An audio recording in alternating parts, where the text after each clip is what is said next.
Dobro večer. Halo, Dobrodošli. ovako, ako ste pustili Edith Piaf sa onom prvom pjesmom... Nije Edith Piaf, nego Zdenka Kovačiček. Nije Zdenka Kovačiček, nego režija, pomozite mi. Što piše? Nije Zdenka, što piše?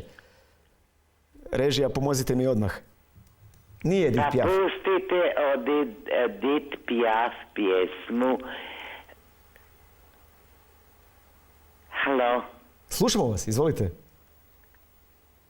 Pa ne, nek se zna da ne oplakujem ja. Bilo dobro ili zlo, za mene sve jedno je to. Samo to hoću reći. Neka ljudi pjevaju, neka uživaju za sve ono što je bilo. Dobro. A šta će biti? Biće. Que sera.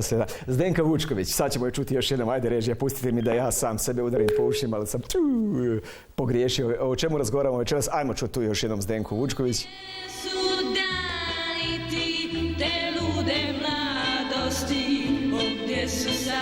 Tako. To je to.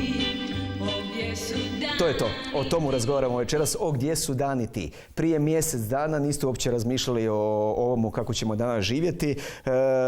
Sad nam sve nedostaje. Nedostaje nam hrpu stvari.